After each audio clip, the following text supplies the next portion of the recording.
pasakyti, tu man davei erdvę naviguoti per savo brūzgynus, per savo miškus su šviesa prieky. Tai buvo taip sukurta saugi erdvė dirbti mano pasąmoniai viduj, mano vieta, kurią galėjau pilnai eiti per save pačią. Tavęs vedimą mane vedė į priekį, bet tavo užduodami tie klausimai man buvo tokie, pirma, tai jie buvo be vertinimo, o viduj iš praeitų patirčių man taip laukėsi šiek tiek kažkur milisekundį, kaip jinai reaguos.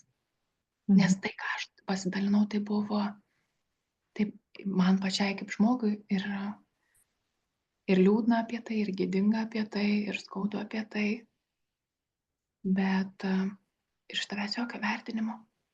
Tu priimi taip, kaip tai yra aplinka, kur tu sugebi ją sukurti.